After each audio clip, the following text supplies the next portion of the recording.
Bueno, vamos a comenzar.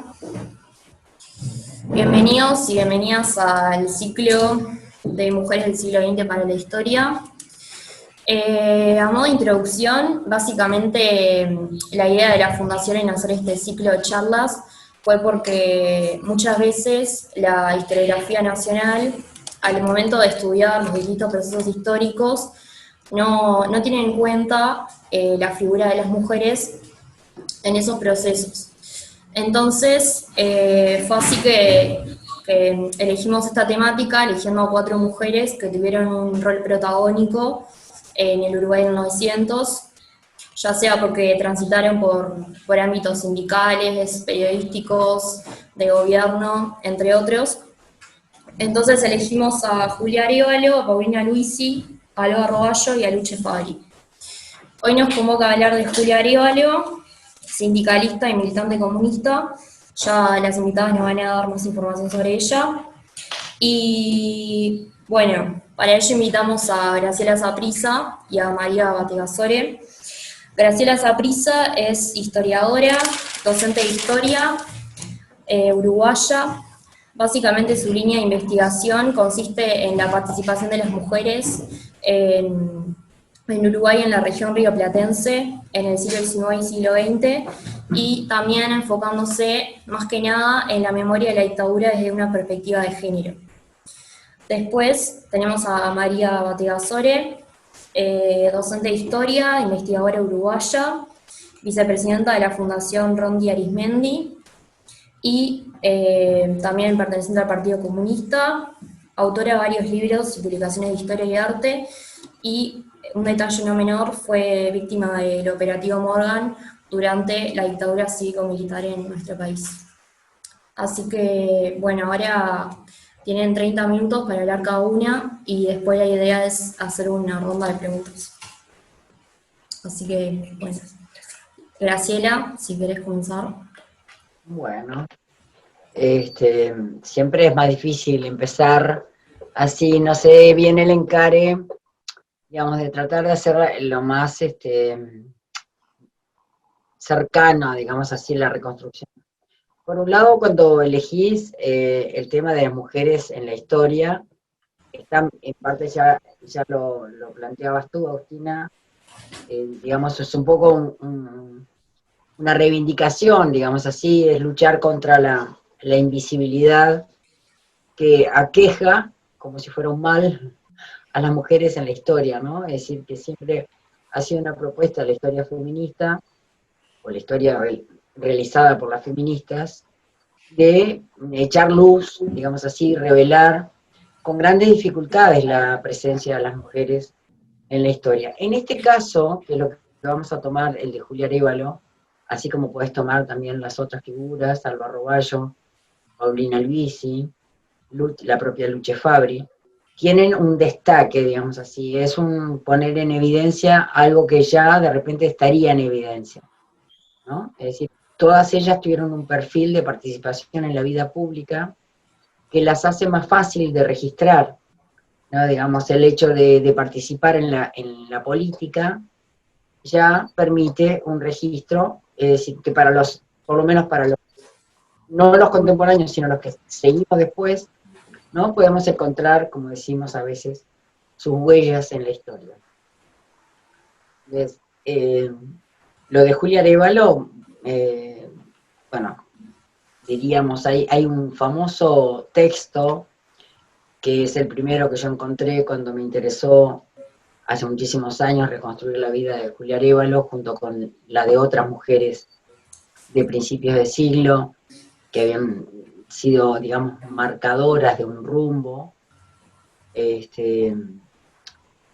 el texto que escribió un novelista, escritor comunista, Alfredo Gravina, que justamente tiene como título A los 10 años proletaria. ¿No? Es decir, me parece que es un punto de referencia de muchísimos, de todos los que se han interesado por Julia Arévalo, porque tuvo el privilegio de entrevistarla largamente, de conversar con ella y recoger muchos de sus testimonios. De ahí sabemos, bueno, hasta la fecha de nacimiento, de dónde nació.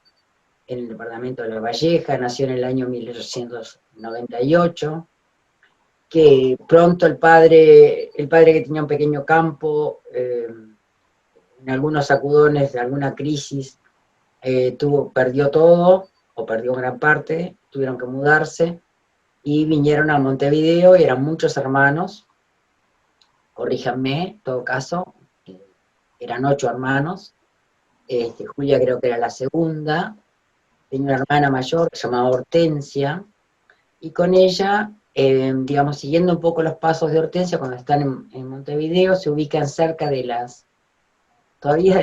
me río porque hoy día sería imposible pensarlo, pero se ubican cerca del Villa Dolores, ¿no? Lo que era hace un tiempo el parque zoológico, ¿no? Que antiguamente había sido la quinta de los Rosselli Rius, y Dolores Pereira era la esposa de Alejo Rosselli Rius, que eran personajes muy particulares, es decir, muy ricos, muy ricos, y exóticos de alguna forma, con actitudes un poco bizarras, por ejemplo, tener ese parque zoológico lleno de animales exóticos, que estaba cerca de ahí. Pero toda esa zona era una zona de chacras y de quintas, y ahí fue a parar la familia Arévalo. Y bueno, es decir, lo primero que en esa zona ya, por supuesto, era una zona que la cantera de lo que hoy día, bueno, no voy a ponerme a describir el barrio, pero también hace la historia de Julia. Hay una gran cantera que es hoy día está todo urbanizado, eso, que bajaba hacia el arroyo de los Pocitos, la famosa zona de las lavanderas de Pocitos. Pero eso era un lugar, diríamos, bastante agreste, y unas 20 cuadras de ahí había una fábrica de cigarros. Inicialmente, Julia empieza a trabajar como fosforera. Las dos industrias que más tomaban, sobre todo adolescentes y niñas, eran las fábricas de fósforos y las fábricas de cigarros. Casualmente, porque las manitos de las niñas y las adolescentes eran mucho más hábiles para las tareas minuciosas que significaban, ¿no? La elaboración de los fósforos, digamos, el empaquetado, el uso de esas habilidades para enrollar las hojas del tabaco, etcétera. Es tradicional, las fábricas de cigarros, la concurrencia de mujeres al empleo de mano de obra femenina. También en las fábricas textiles, las fábricas de sombreros, ¿no? Las costureras. La madre de Julia era una costurera, cosía a domicilio. Y el papá trabajaba en las compañías de tranvías. Allí se desarrolla la primera experiencia de alguna forma sindical de Julia, que pronto aparece en las noticias de los periódicos obreros, organizando justamente o participando de una huelga de cigarreras en la zona donde estaba la fábrica. Estoy escuchando algunos ruidos. ¿Alguien quería intervenir o es que tienen abiertos los micrófonos? No sé, no se vean. Bueno, es decir, prontamente Julia ingresa en el Partido Socialista, en la que militaba su padre, y no sé si contar intimidades, pero se enamora de un anarquista, que es Roche, con el que va a mantener digamos, una relación de más de 50 años. Cuando hay algunos aspectos interesantes, yo estuve repasando algunos apuntes, hace muchos años había escrito una historia de vida de Julia Arévalo, y había rescatado mucho material de los periódicos, ya sean socialistas como los anarquistas. En ese periodo es muy destacada una anarquista directora de La Batalla, se llamaba así el periódico, María Collazo, y con María Collazo, a pesar de la distancia de propuestas ideológicas, digamos, de de las anarquistas o los anarquistas agrupados en la Federación Obrera Regional Uruguaya, la FORU, y el Partido Socialista que recién iniciaba su fundación, digamos así, el Partido Socialista empieza su proceso fundacional en 1907, y no lo culmina todavía en ese periodo, pero Julia tiende a relacionarse más con este sector. En este periodo que estamos hablando, 1913, 15, 16, se produce, es contemporáneo de la segunda presidencia, bueno, los coletazos de la segunda presidencia de Valle y Ordóñez, con todo el impulso de las reformas. En el año 15, como contexto es importante tener en cuenta que se aprueba la ley de 8 horas y empieza a aplicarse. Por eso los sectores sindicales, las obreras, luchaban justamente para que esos horarios, digamos así, ese horario de 8 horas, fuera aplicado. Bueno, un poco este origen, digamos así, de militancia es importante para entender de alguna forma la construcción de esa figura de militante, ¿no? Porque no solamente podemos describir lo que una persona o una personalidad o una figura, como es el caso de Julia Arévalo, sino también cómo la recepcionan los otros y las otras, cómo la vieron, qué documentación dejaron en torno a ella, y también el contexto en el que se desarrollan sus actividades. Hay un contexto de alguna forma propicio, amable, que se termina, digamos, durante la segunda presidencia de Valle, que de alguna forma se termina con lo que se llamó el Alto de Viera, es decir, cuando sucede cuando inicia la presidencia del presidente Viera, considera justamente ese Alto de Viera, es porque considera que las reformas sociales habían sido demasiado avanzadas o habían de alguna forma asustado al electorado, que no les había dado el triunfo cuando se convocó a la Asamblea Constituyente. Esa Asamblea Constituyente para reformar la Constitución de 1830, que se convoca en esos años, 1916, le da clara ventaja a los sectores conservadores, y por eso es que hay una lectura de decir, bueno, hagamos nuestra autocrítica, un poco pensemos en la actualidad. Entonces fue un revés electoral. Y esa propuesta del voto universal quedó ceñida al voto universal masculino. Contemporáneamente se formó justamente las feministas sufragistas en torno a Paulina Luisi, propusieron, justamente empezaron a plantear todas sus acciones, su militancia a favor del sufragio. Eso es entonces un poco el entorno de lo que, digamos, una muy joven Julia Arévalo hace su inicio en la vida sindical y podríamos decir partidaria también, porque muy pronto también es convocada a definirse ideológicamente, porque en el año 17, previo a la final de la Primera Guerra Mundial, estalla en Rusia, o se produce en Rusia, la revolución bolchevique.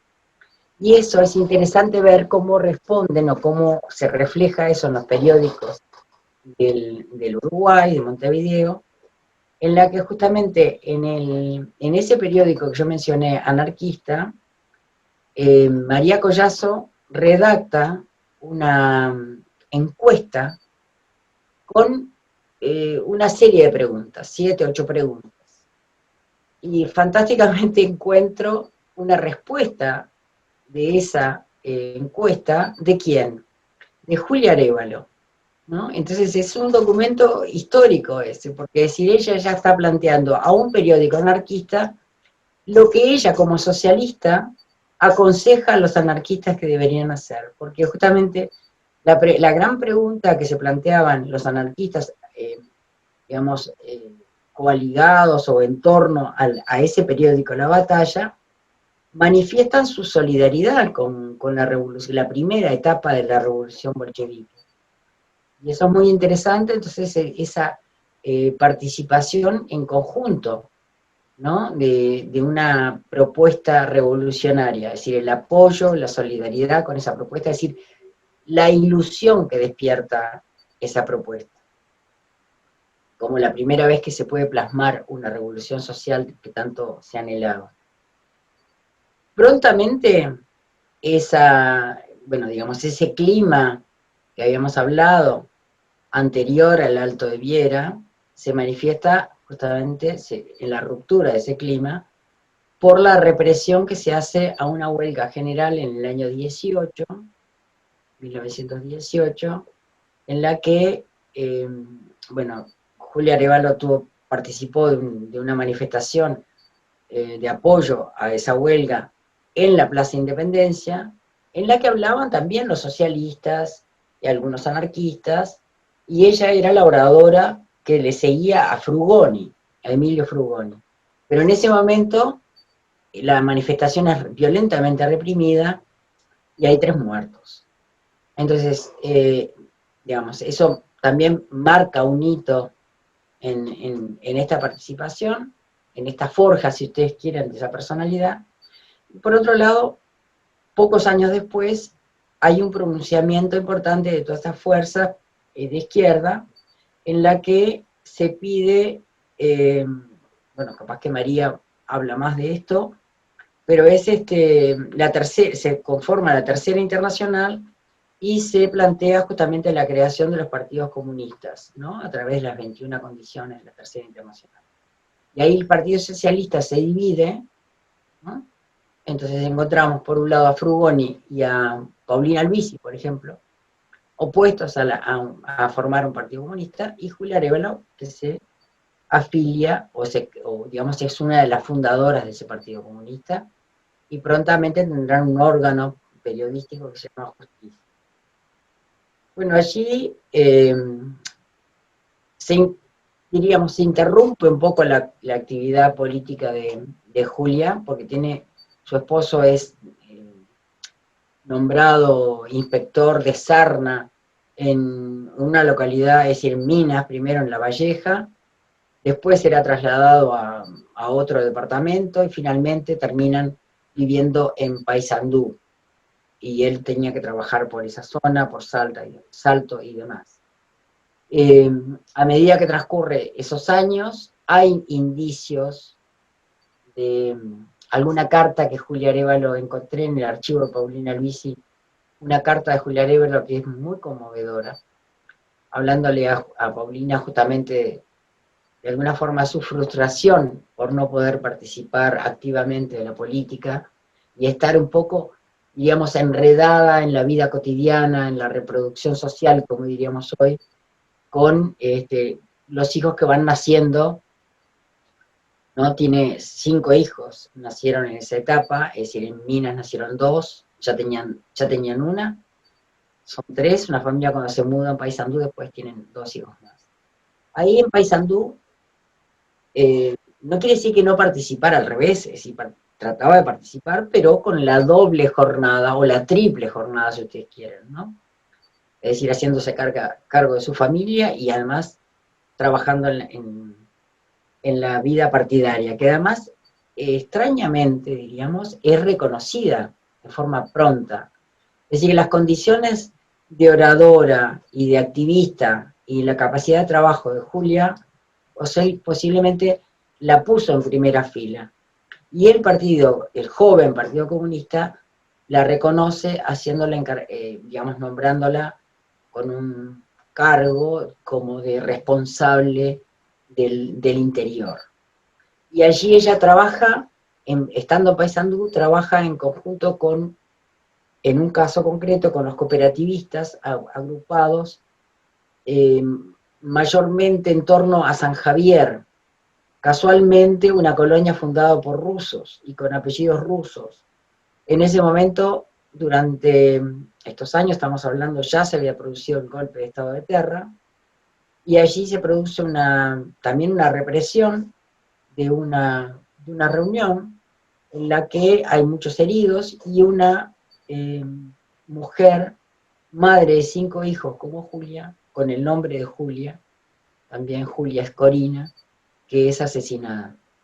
Bueno, ahí en los recuerdos familiares aparece como el gran susto de toda su familia, de sus hijas y sus hijos, porque pensaron que era ella la que había sufrido la muerte.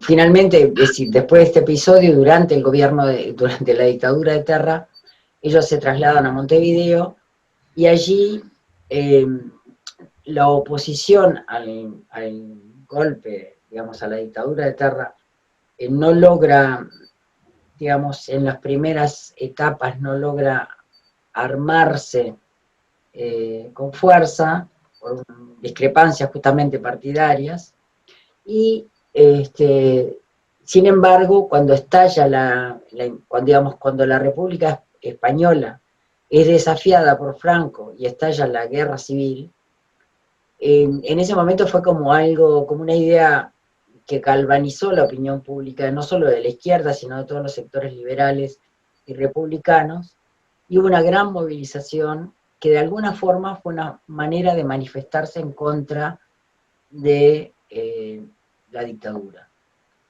Y entonces ahí se organizan varias comités de apoyo a la República Española. Ahí hay un punto que me interesaría discutir después, o ahora en este momento lo dejo planteado. Julia, en esos años, estamos hablando de los años 36 a 39, es una representante del Partido Comunista, y el Partido Comunista, como sabemos, tiene una participación por un lado, si leemos los documentos, ¿no? Es decir, la única república que apoya, digamos, oficialmente a la República Española con ayuda militar, etcétera, es en la República Soviética, y organizando lo que se llamaron las brigadas internacionales. Pero también podemos observar ahí, ¿no?, una intervención no tan afortunada, porque durante la guerra civil hubo operaciones autoritarias, vamos a decir así. Hubo represión a los grupos de la FAI, de la Federación Anarquista Española, y hubo represión también a los grupos, sobre todo en Barcelona, a los agrupados en torno al trotskismo, digamos, a los seguidores de Trotsky. Y finalmente las brigadas internacionales fueron suspendidas. Entonces ahí varias de las mujeres que convocamos como mujeres de la historia en este nudo van a tener distintas posiciones. Por ejemplo, Paulina Luisi también arrancó, digamos, en los comienzos, participa de esta ayuda al pueblo español, a la República Española, junto con Julia Arévalo y junto con Luche Fabri. Pero las tres tenían posiciones distintas, ¿no? Es decir, una era comunista, otra socialista y la otra era anarquista. Y, digamos, ahí se producen discrepancias. Paulina Luisi justamente se va y expresamente manifiesta que no, digamos, no concuerda con determinadas posiciones de esta solidaridad, digamos, de cómo está organizada la solidaridad con España. Y se dedica, bueno, después lo vamos a ver en algún otro jueves. Básicamente junta dinero y hace una casa, lo que se llama Casa de la Democracia Uruguaya, para niños que habían sido afectados por los bombardeos de la guerra y habían quedado huérfanos y demás. Bueno, pero de todas maneras allí hay testimonios de muchas mujeres. Disculpa, Graciela, ¿Sí? te quedan 5 minutos. Bueno, de muchas mujeres que fueron, digamos, testigos. Por ejemplo, una de ellas que me parece muy valiosa es Salva Roballo, que también la vamos a mencionar en este ciclo, ¿no? Es decir, ella por lo menos eso fue lo que me dijo en alguna entrevista, se sintió muy impresionada por la presencia de estas mujeres que eran grandes oradoras. Y probablemente esa condición de ser gran oradora fue lo que permitió que Julia Arévalo, digamos, cuando, bueno, no mencioné lo del sufragio, ¿no? Pero cuando la primera vez que las mujeres votan, que fue en el 38, es muy escasa la participación de las mujeres, pero sí es muy numerosa. El electorado crece un 60% en las elecciones del año 42, en las que por primera vez va a haber 4 legisladoras. Y ahí Julia Arévalo es promovida a la candidatura de diputada y sale elegida diputada en ese año 42, que es fundamental, porque hay 2 legisladoras en la Cámara Baja, que es Antonelli Moreno, y Sofía Álvarez Viñoli y Alba Pinto de Vidal como senadoras. Esas 4 legisladoras son fundamentales para la promoción de una ley, ya la ley de sufragio la teníamos aprobada, por lo tanto participaban las mujeres como electoras y elegidas, y se aprueba la ley de derechos civiles de la mujer. Bueno, a partir de esa, digamos, de esa promoción, a la siguiente legislatura, en la que el Partido Comunista tuvo un crecimiento muy grande en el electorado, debido a la participación y a la derrota del nazismo, ¿no? Es decir, estamos hablando de las elecciones del año 46, un año después de finalizada la guerra, felizmente, en la que habían participado, ¿no? Ustedes recuerdan la figura de Yalta, el acuerdo de Yalta, ¿no? Con los 3 grandes, ¿no? Roosevelt, Churchill y Stalin. Bueno, y ahí cuando menciono a Stalin, también tengo que mencionar que Julia participa en el año 41, digamos, es como promovida por un giro político que se da dentro del Partido Comunista, cuyo protagonista inicialmente fue Eugenio Gómez, ¿no? Que Eugenio Gómez, digamos, dejo abierta la pregunta, quizás se apoyó en el prestigio de Julia Arévalo, y esa situación es quizá la que la lleva a la postulación como diputada y después como senadora. El hecho es que es la primera legisladora comunista de América del Sur, y eso no se le va a quitar nadie. Y después, bueno, no da el tiempo para ver en qué tipo de actividades o cuáles son las leyes y la gestión que desarrolla Julia.